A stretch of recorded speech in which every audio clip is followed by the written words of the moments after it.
Hello everyone. First of all happy Holi. This is your doctor मोहित।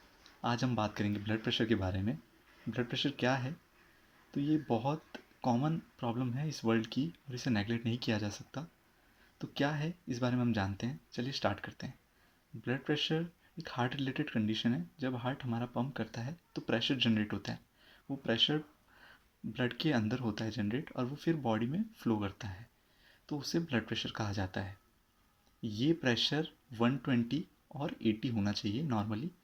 कहा जाए तो 120 यानी सिस्टोलिक आपका ऊपर वाला प्रेशर, और 80 यानी डायस्टोलिक जो आपका नीचे वाला, ये मिलीमर्क्यूरी पर एच होना चाहिए आपका प्रेशर।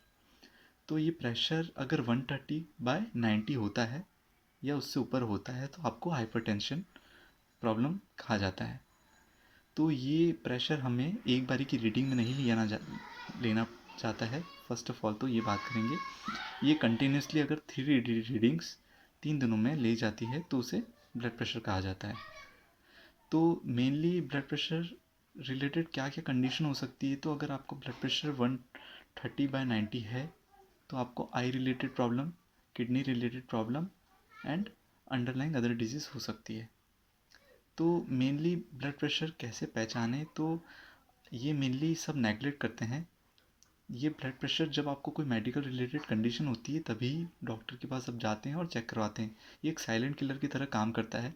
मेनली कोई इसे ध्यान नहीं देता है, बट बहुत कॉमन प्रॉब्लम है अगर आप समय पे इसकी दवाई और आप अपना लाइफस्टाइल हाँ चेंज करे जाए तो मेनली बात की जाए तो ये प्राइमरी और सेकेंडरी हाइपरटेंशन 2 कैटेगरी में डिवाइड किया गया है। प्राइमरी यानी कि इडियोपैथिक, जो कि स्ट्रेस रिलेटेड कहा जाता है क्योंकि इसमें अननोन कॉज है, बट मेनली स्ट्रेस फैक्टर काम करता है इसमें।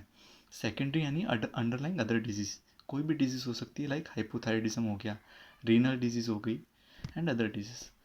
तो मेनली हम क्या ध्यान रख सकते हैं जिससे हम अवॉइड करें? तो मेनली ये समस्या कोई भी एज में हो सकती है।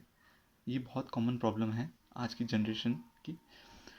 तो हम अपना डाइट लाइफस्टाइल चेंज कीजिए फर्स्ट ऑफ ऑल। तो अगर आप ओबेस हैं तो आप रेगुलर एक्सरसाइज कीजिए, या फिर आप वॉकिंग कीजिए कम से कम 35 मिनट्स, 30-35 मिनट आप वॉक कीजिए, वो आपके लिए फ़ायदेमंद रहता है। उसके अलावा आप डाइट में चेंज कीजिए, आप सॉल्ट कम खाइए एंड आप ग्रीन वेजिटेबल्स और फ्रूट ज़्यादा खाएं, जिस वजह से आपको ये प्रॉब्लम ना हो।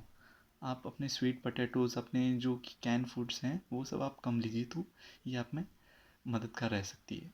इसके अलावा आपको स्ट्रेस नहीं लेना है बेसिकली।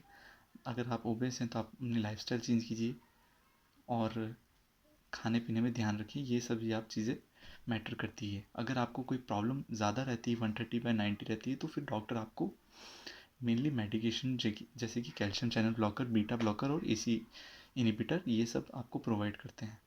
वो आपको डोज आपका बेसिकली आपके ब्लड प्रेशर कितना है उस हिसाब से आपको डोज प्रोवाइड किया जाता है। मेनली मार्क ध्यान रखिए, अगर आपका 130/90 है तो आपको हाइपरटेंशन हो गया, आपको यहाँ पे सावधानी बरतनी पड़ेगी, नहीं तो आगे ये और टारगेट ऑर्गन डैमेज भी करवा सकता है, यानी कि आपके मल्टी सिस्टम ऑर्गन फेलियर भी करवा सकता है। और साइलेंट किलर यानी कि ये डायरेक्ट हार्ट पे अटैक करता है, तो आपको हार्ट डिजीज़ यानी कि आपको मायोकार्डियल इन्फार्क्शन यानी हार्ट अटैक भी आ सकता है। तो क्या कृपया करके इस चीज़ में ध्यान रखिए और ब्लड प्रेशर को आप नेगलेक्ट ना कीजिए। अगर आपको ब्लड प्रेशर 130/90 आता है, अगर आपकी 3 रीडिंग्स कंटिन्यूसली ली जाती है 3 दिनों में, तो आप कोई भी टोटके वगैरह, मैं ये कहूँगा एज ए डॉक्टर, तो आप मेडिकेशन शुरू कीजिए और अपना लाइफस्टाइल पे ध्यान रखिए। तो यही थी कुछ चीज़ें ध्यान में रखने वाली बातें। अगर इसके रिलेटेड, ब्लड प्रेशर के रिलेटेड आपको कोई भी क्वेरी हो, आप मेल करिए या कमेंट में लिखिए, मैं उसे आंसर करूँगा। और अगर आप ऐसी वीडियो चाहते हैं तो इस चैनल को सब्सक्राइब करना ना भूलें। धन्यवाद।